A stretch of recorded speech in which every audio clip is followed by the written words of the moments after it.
Hello everyone, स्वागत है आप सभी का ऑनलाइन स्टडी में। इस वीडियो में हम बात करने वाले हैं बिहार एसआई मेंस के पेड सेट के सॉल्यूशन के बारे में और हम लोग इसमें देखेंगे मैथ्स और रीजनिंग। देखिए हम सेपरेट करेंगे क्योंकि जीके और जीएस अलग कर देंगे और मैथ्स और रीजनिंग को अलग कर देंगे, क्योंकि जिनको जो जरूरत होगा वो देख लेंगे। अगर कंबाइंड रहेगा तो उनको भी देखने में प्रॉब्लम होगा और आपको भी देखने में प्रॉब्लम होगा।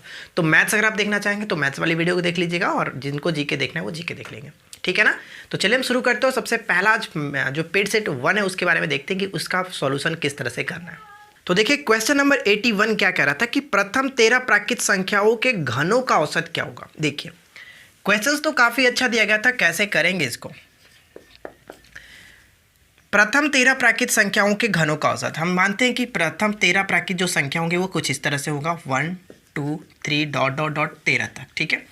इनके घनों का औसत हमें निकालना है तो हम सबसे पहले इसको घन मान के चलते हैं। कुछ इस तरह से संख्या दी गई होंगी तो हम आपको पता है कि प्रथम प्राकृत जो घन होते हैं उनका योग कितना होता है। तो सिंपल सी बात, उसका घन होता है n × n + 1/2 का होल स्क्वायर, यही तो होता है। लेकिन ये क्या होता है, सिर्फ और सिर्फ योग होता है, ठीक है, योग होता है। लेकिन अगर हमें फाइंड आउट करना हो कि इसका औसत क्या होगा तो हम लास्ट में 13 से डिवाइड करेंगे क्योंकि हमारे पास नंबर 13 है, ठीक है। तो हम यहाँ पे क्या करते हैं, देखिए सबसे पहले करते हैं 13 और एक आपका 14 और नीचे आपका 2 और इसका होल स्क्वायर है। अगर इसको घटाएंगे तो ये 7, यानी कह सकते हैं क्या कि 13 × 7 का ये होल स्क्वायर है। तो 13 7 कितना होता है 91 का होल स्क्वायर, यानी 91, वही 91 × 91 कर सकते हैं। लेकिन हमें क्या निकालना था, औसत। हम यहाँ पे क्या करेंगे 13 से डिवाइड कर देंगे, तो मैं 13 से डिवाइड कर दिया, ठीक है। 91 7 कितना होता है 7 × 7 9 7 63, यानी कि 637 क्वेश्चन का राइट आंसर होगा, जो कि ऑप्शन हम डी को टिक कर सकते हैं, ठीक है। अब बात करते हैं क्वेश्चन नंबर 82 की। तो देखिए क्वेश्चन नंबर 82 क्या कह रहा था, ये भी बहुत अच्छा प्रश्न दिया गया। अब इसको थोड़ा सा ध्यान से समझ लीजिएगा कैसे करते हैं। ऑलरेडी मैं इसके बारे में कई बार बता चुका हूँ इस टाइप के क्वेश्चंस को किस तरह से किया जाता है। अगर आप हमारे रेगुलर व्यूअर हैं और आपको पता होगा कि मैथ्स का अगर आपने प्रैक्टिस सेट देखा है तो आपको पता है किस टाइप से क्वेश्चंस को कैसे हम कर सकते हैं। इतना का वैल्यू हमसे पूछा जा रहा है, ठीक है। तो मैंने आपको क्या बताया कि x + 1/x निकालते कैसे हैं, डायरेक्ट निकाल सकते हैं a + 2, ठीक है। यानी अगर इतना बराबर कोई a दिया गया हो तो उस कंडीशन हम डायरेक्ट क्या कर सकते हैं a/2 कर सकते हैं, ठीक है। अब a/2 का मतलब क्या हुआ कि देखिए अगर इसमें हम 2 को जोड़ेंगे तो क्या होगा, 2 को जोड़ेंगे तो 31/9 + 2 तो कितना है 9 दूना 18 और 31 को जोड़ेंगे तो यहाँ पे 49/9 और इसको करेंगे तो 7/3, ठीक है, 7/3। इतना क्या वैल्यू निकल गया 7/3। तो आप मुझे बताइए कि हमें क्यों निकालना है, तो क्या मैं बोथ साइड क्यूब कर दूंगा तो नहीं हो जाएगा। या फिर हम इस तरह से कर सकते हैं कि अगर 1/x + 1/x बराबर a दिया रहता है तो अगर हमें जो निकालना है x³ + 1/x³ वैल्यू, तो हम वहाँ पे क्या करते हैं कि a³ - 3a कर देते हैं, ठीक है, a³ - 3a। तो हम वहाँ पे क्या कर सकते हैं, देखिए x + 1/a बराबर हम मानते हैं कि a दिया गया तो उस कंडीशन हम डायरेक्ट कर करते हैं a³ + 1/a³। तो a³ - 3a, तो a³ मतलब ये होगा 7/3 का क्यूब और -3a। 3a का मतलब अगर यहाँ पे मैं 3 से गुना करूँगा तो 3 3 कटेगा, 7 बचेगा, तो मैं यहाँ पे 7 रख देता हूँ। इसके बाद क्या कर सकते हैं, देखिए 7/3 का क्यूब करेंगे तो 7 का क्यूब 343 होता है और जबकि 3 का क्यूब करेंगे तो 27, माइनस में 7 हो गया। उसी तरह से यहाँ पे देखिए 343, 27 से कितना हो जाएगा 7 से 49 और 7 दूनी की 14 और 4 18, ठीक है, इतना और नीचे आपका 27। इसको हटाएंगे तो क्या होगा, देखिए ऊपर में अगर हटाएंगे 13 में से 9 गया तो 4, यानी 154/27। इस क्वेश्चन का राइट आंसर हम बी को टिक कर सकते हैं। काफ़ी अच्छे तरीके से इस क्वेश्चन का सॉल्यूशन निकल गया। क्लियर। अगर अच्छी लगे तो वीडियो लाइक ज़रूर करेंगे और इस तरह के सारे क्वेश्चन को हम देखेंगे किस तरह से उनका बेस्ट अप्रोच होना चाहिए क्या सॉल्व करने का। तो चलिए आगे बढ़ते हैं। अब देखिए क्वेश्चन नंबर 83 में क्या कह रहा है कि यदि sin θ + cos θ = क्या दिया गया। क्वेश्चन नंबर 83 यहाँ पे लिखा गया कि sin θ और प्लस में cos θ = लिखा गया है √2 × sin θ × 90 - θ, ठीक है, इस तरह से। तो हम यहाँ पे क्या कर सकते हैं 90 डिग्री करते हैं। चलिए इसको मैं ज्यों का त्यों छोड़ देता हूँ और प्लस cos θ। लेकिन अगर यहाँ पे देखेंगे तो देखिए क्या होगा, sin 90 - θ क्या होता है cos θ, तो cos θ ये हो गया। अगर इसको उधर भेजूंगा तो क्या होगा √2 × cos θ, कॉमन ले लेंगे तो कुछ इस तरह से बन जाएगा। ध्यान दीजिएगा मैं थोड़ा सा शॉर्ट करूँगा, यहाँ पे √2 कॉमन ले लेते हैं, √cos कॉमन लेते हैं। अगर cos नहीं सिर्फ cos θ कॉमन ले देंगे तो क्या होगा √2 - 1, ठीक है। अगर ये उधर जाएगा तो यहाँ पे cos θ कॉमन लेंगे तो कुछ इस तरह से होगा। cos को मैं यहाँ पे भेज दूंगा तो cos sin/cos बराबर क्या होता है tan θ। tan θ = √2 - 1, ठीक है। tan थीटा बराबर √2 - 1 है, तो आप मुझे ये बताइए कि tan और cot एक दूसरे के उल्टा होते हैं। तो अगर मैं cot करूंगा तो क्या होगा, जस्ट इसका अपोजिट, यानी कि √2 - 1। और √2 - 1 का मतलब क्या लिख सकते हैं, √2 + 1। इसका रेशनलाइजेशन करेंगे, हर परिमेयकरण करेंगे तो √2 + 1 आ जाएगा, जो कि हम ऑप्शन यहाँ पे किसको टिक करेंगे, सी को टिक कर सकते हैं। क्लियर। चलिए देखिए क्वेश्चन नंबर 84 क्या कह रहा है। एक त्रिभुज दिया गया, क्वेश्चन नंबर 84।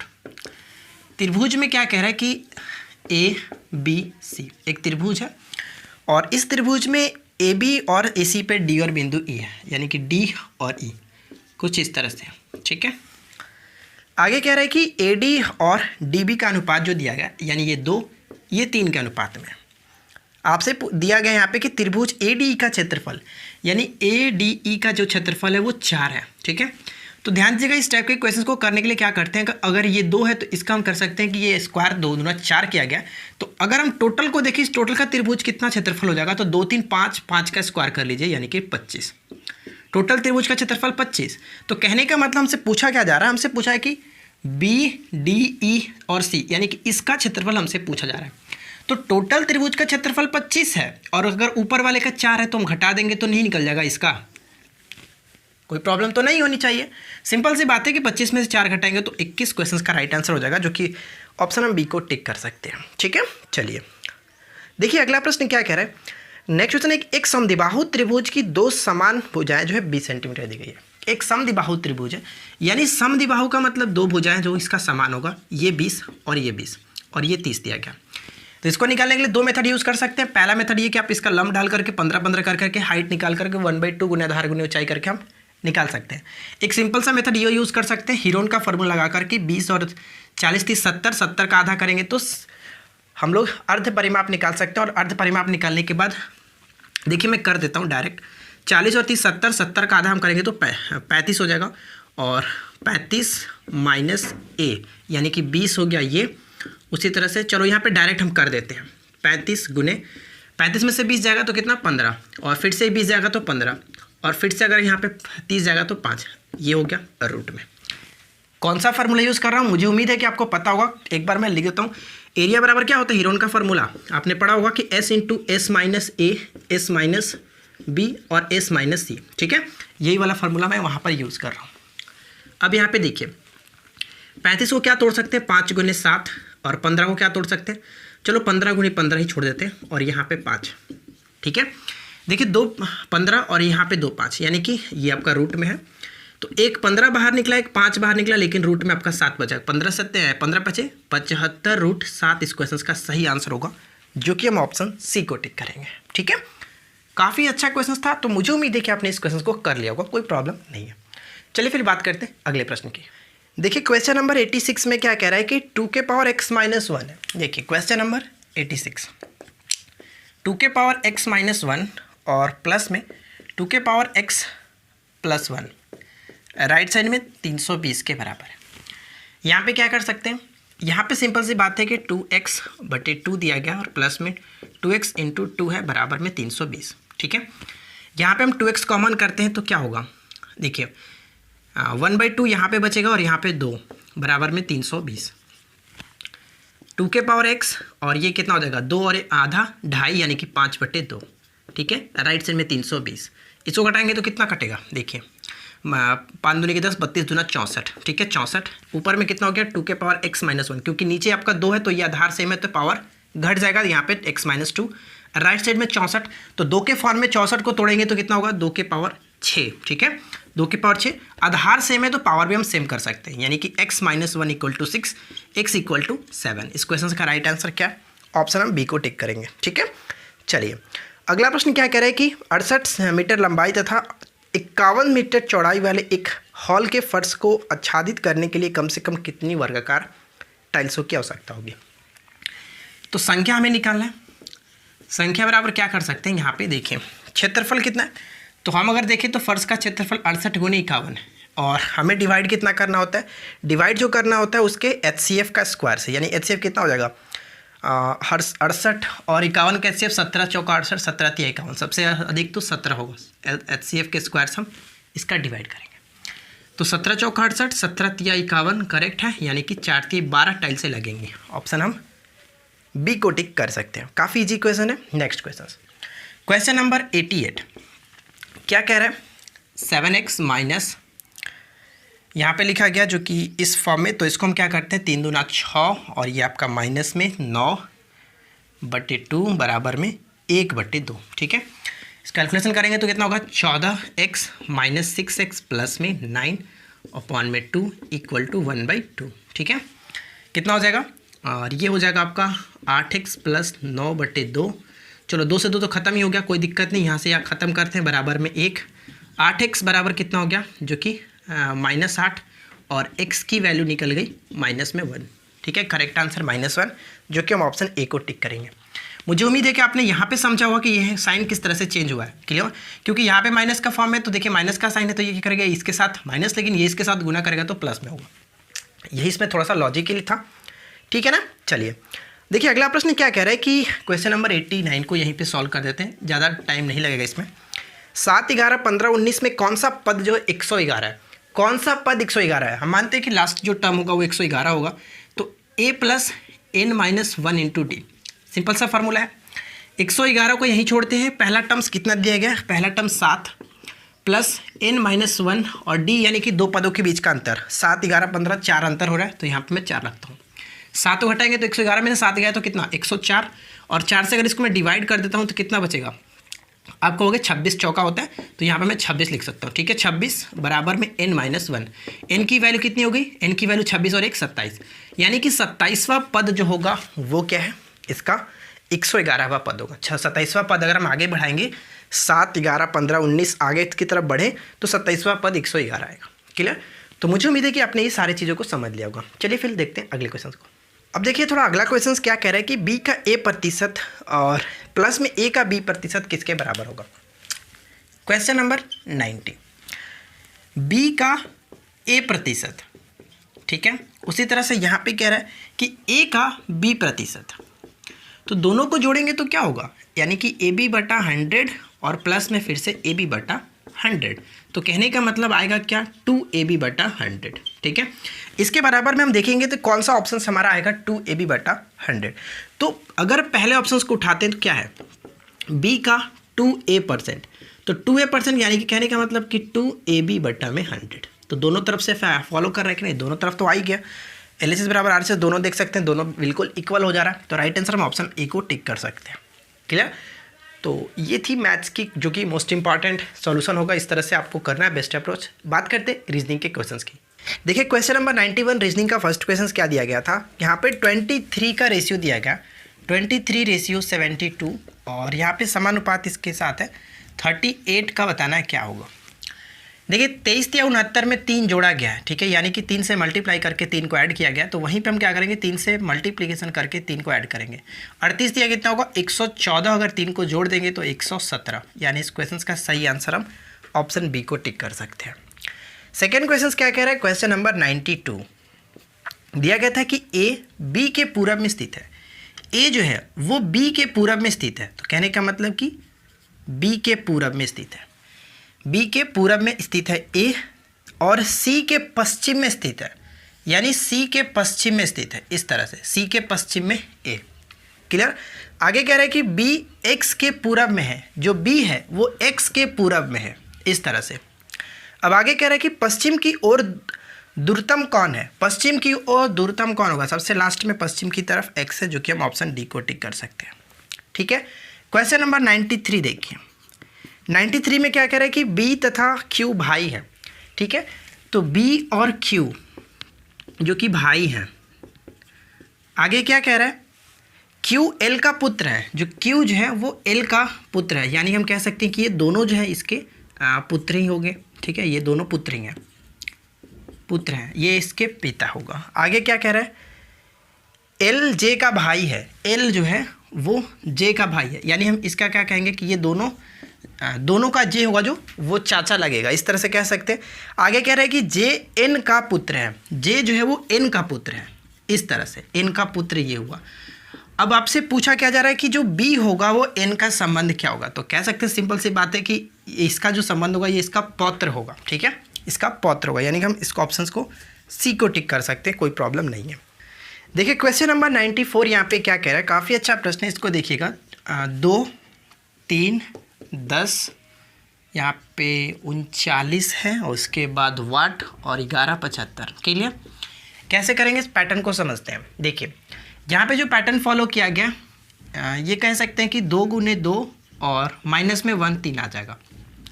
अब उसके बाद दूसरे को उठाते हैं और इसमें फिर से क्या करते हैं, 3 बढ़ा, यानी कि 1 बढ़ाएंगे, 2 3 से गुना करेंगे और इसके बाद 1 जोड़ेंगे तो 10 आ जाएगा। अब क्या करते हैं, जो हमारा दिया गया उसको 10 उठाते हैं, 10 में यानी कि एक एक नंबर बढ़ाना है तो 4 से बढ़ाएंगे और 1 घटाएंगे। देखिए एक बार पहले घटाया था, उसके बाद जोड़ा था, इस बार घटाएंगे तो यहाँ पे 39 आएगा। उस तरह से अगर 39 को क्या करते हैं, 1 बढ़ाएंगे 5 से और यहाँ पे हम क्या करेंगे, अब 1 जोड़ेंगे। तो देखिए 39 पे से कितना हो जाएगा, आपको होगी 195 और यहाँ पे 1 को ऐड करेंगे तो 196। ठीक है, 196। देख लेते हैं क्या ये सही है कि नहीं। 196 को क्या करेंगे, अब 6 से गुना करेंगे, तो 6 से गुना करें और इसके बाद -1 करेंगे तो 6 का 36, लास्ट में 6 और 1 घटा देंगे तो डेफिनेटली आ जाएगा, कोई प्रॉब्लम नहीं है। यानी हम कह सकते हैं कि इस क्वेश्चन का सही आंसर क्या है, 196 को टिक करेंगे, जो कि हम ऑप्शन ए को टिक कर सकते हैं। ठीक है, देखिए अगला क्वेश्चन 95 कह रहा है, यहाँ पे एक पैटर्न दिया गया, इस पैटर्न को समझ लेते हैं। 95 पैटर्न बहुत ईजी है, यहाँ पे 1 4 10 7 लिखा गया। देखिए कैसे किया गया, 3 जोड़ा गया सभी में, यहाँ से देखिए 3 इसमें जोड़ा गया, इसमें 3 जोड़ा गया, इसी तरह से इसमें 3 जोड़ा गया। उसी तरह से सेकंड पैटर्न भी वही तरह 5 8 14 11। तो हम क्या करते हैं, सिंपल सी बात है कि 6 9 9 3 12 और 12 3 15, यानी कि करेक्ट आंसर 15 को टिक कर सकते हैं। ठीक है, अगला क्वेश्चन नंबर 96 क्या दिया गया, 78। देखिए हम यहाँ पे चिन्ह को, जो चिन्ह दिया गया साइन को चेंज करते चलते हैं। माइनस के लिए क्या लिख सकते हैं, माइनस के लिए यहाँ पे मल्टीप्लिकेशन का साइन लिखा गया, ये लिख देते हैं। उसके बाद प्लस के लिए यहाँ पे डिवाइड का साइन दिया गया, डिवाइड कर देते हैं। मल्टीप्लिकेशन के लिए ऐड का साइन है, ऐड कर देते हैं। और डिवाइड के लिए, जो कि डिवाइड के लिए यहाँ पे क्या लिखा गया, डिवाइड के लिए माइनस का साइन, तो 23। पूछा जा रहा है इसकी वैल्यू क्या होगी। तो देखिए यहाँ पे डिवाइड का साइन है तो हम कह सकते हैं ये तो कटे जाएगा, 13 गुना होगा तो कितना, 169। और यहाँ पे करेंगे तो 23 में से अगर 7 जाएगा तो कहोगे कि आप 16 बचेगा, और 16 यानी कि 169 में 16 153, करेक्ट आंसर 153। ठीक है, आगे बढ़ते हैं। देखिए नेक्स्ट क्वेश्चन क्या कह रहा है कि यदि वर्ष 1999 में पहला जो जनवरी है वो मंगलवार है, यानी कहने का मतलब ये हुआ कि 1 जनवरी 1999 को, जो कि ट्यूसडे है, ठीक है, ट्यूसडे है, मंगलवार है। तो हमसे पूछा क्या जा रहा है, तो 1 जनवरी 2020 को, 1 जनवरी 2020 नहीं 2000 है, ठीक है, 2000 को, यानी कि अगले साल का पहला दिन जो होगा वो कौन सा दिन होगा। बहुत सिंपल सी बात है, इसमें कुछ नहीं करना है। देखिए 1 साल आपका आगे बढ़ता है, जब साल आगे बढ़ता है तो दिन भी 1 दिन आगे बढ़ जाता है। तो ये मंगल है तो हम कह सकते हैं कि ये बुधवार होगा, यानी कि वेडनेसडे होगा।